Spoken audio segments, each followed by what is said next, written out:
What's going on, guys? T-Mart here, and today is Black Ops 3 a DLC release day, baby. Yes, that's right. I hope you guys are having a fantastic time if you're playing the new DLC on the PlayStation 4 today. I know I am. For those guys on Xbox and PC that have to wait about a month, I'm sorry, but trust me, guys, it's going to be well worth the wait. This is a fantastic DLC update for this game. But anyway, in this video, what I wanted to do is talk to you guys about the huge patch update that we got yesterday. So they're doing things a little bit differently this year, and rather than having like a huge DLC release day update, they did it the night before, so we could all kind of like preload the DLC, download the maps. They weren't available to us yet, but they would already be on our console. That way, today when they launched, we were ready to go. We didn't have to sit around and wait hours for them to download, which I think is a much better way of doing it. Well, anyway, this update yesterday was a pretty big update, and there was a lot more in it than just simply the new maps and the new zombies map. So I wanted to go through and tell you guys about everything that they've changed,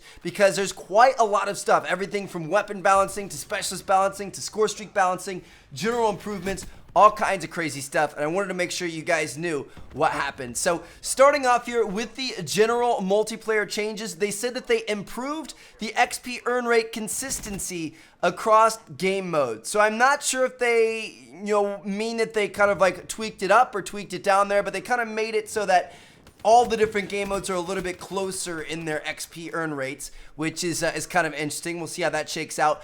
Next up, they removed the G slide, obviously, but there still is kind of like a new method to be able to do it. It's much more difficult, but it can still be done. If you guys missed that video, I'll link it down in the description. I talked about it in yesterday's final video that we uploaded pretty late. Now, next up, they made it so that AI-controlled score streaks no longer count towards your kick limit in hardcore. So something that was happening was people that played hardcore, they would call in something like a Cerberus, and then their teammates would like troll and like walk in front of the Cerberus as it was shooting and cause them to get kicked. So that's no longer going to happen, which is kind of nice. Next up, they fixed more of the crypto key farming strategies that people have been using. I don't even know what people have been doing, since. Like, the only one I really knew of was the gun game crypto key farming, and they fixed that, and apparently they're fixing even more stuff now, so you're going to be able to farm crypto keys. Next up, they made it so you're more likely to spawn near teammates in TDM and kill confirmed, so if you guys play either one of those modes, you might notice some differences there, and I think that's definitely a good change. Next up, they had a change to the black market. So when you're in the black market menu, you guys know how you open up a supply drop and you get stuff, then you have to back out of that menu and go to create a class and change your specialist and stuff like that. Now you could equip taunts, gestures, and themes to your specialists from the black market menu, so you can directly put it on your specialist and see what it looks like right after opening it, which I think is kind of cool, and that's definitely gonna help out with like black market opening videos.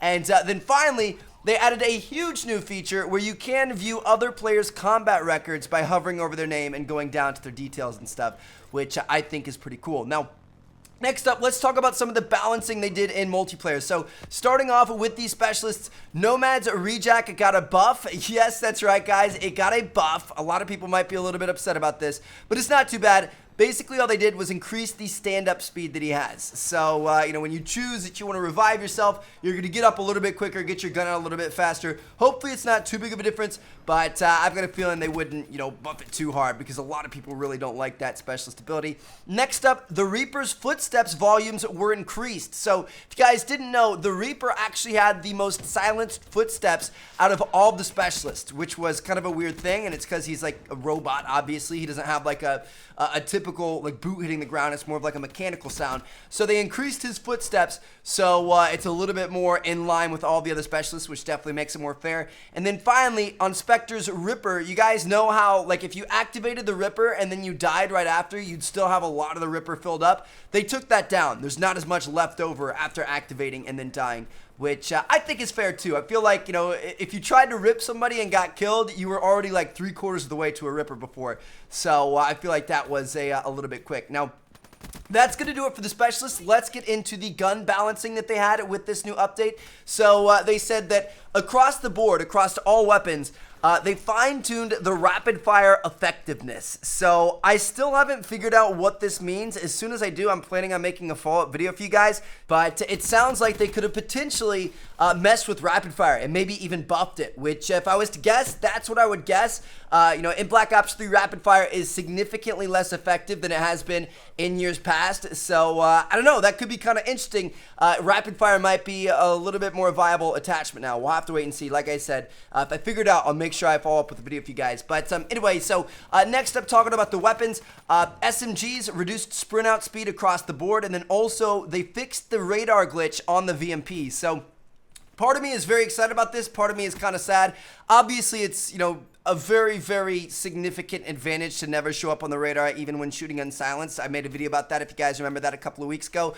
But I'm actually really happy they patched it, A, because it's kind of annoying, and then B, now we're going to be able to use the VMP in game battles. It was banned for that reason. So I'm excited to be able to use that in GBs, if you guys watch my my Team Martin 2 GB series. Next up, we've got the ARs. So first up, the XR-2 has an increased ADS stability, which means like when you're aiming down sight, it's not going to be swaying around and moving around as much. So that's actually really important, especially on something like the XR-2 where accuracy is key. And then it also has a decreased recoil. Now, the XR-2 is already a super solid assault rifle, and I feel like it's pretty close to the M8 in terms of performance.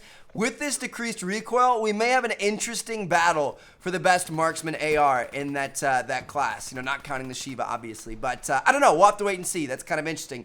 Next up, the ICR also increased ADS stability, and then finally the Shiva increased ADS stability. So the XR2, ICR, and Shiva are all going to be a little bit more accurate now, which is something you guys should definitely check out. Next up for shotguns, we've got some pretty big buffs. The Argus has an increased range, and the KRM-262 has an increased range. So your one-hit kill, you know, kind of like super powerful shotgun range is going to be a little bit longer now, which is obviously very, very good. So make sure you guys check those out. The Argus, I already thought was a super solid shotgun, and now they buffed it even more. So, you know, we'll have to wait and see how that thing turns out. Now, next up for the LMGs, increased ADS stability across the board, and then also snipers, increased ADS stability across the board. So it looks like they really wanted to, you know, reduce the weapon idle sway that we have in a lot of our weapons in the game when we're just plain aiming down sight, standing still, which I think is a good move. You know, it's going to make things a little bit more accurate. So next up, talking about attachments and perks, we had a couple of changes here. Number one is on FMJ. It no longer helps against the Safeguard robot or against the uplink carrier. Or the drone carrier in uplink. So if you guys didn't know, if you had FMJ on, you could take down the Safeguard robot a little bit quicker, or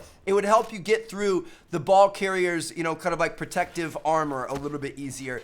And now that no longer does that. The only thing FMJ is going to help you do is wallbang or take out score streaks easier.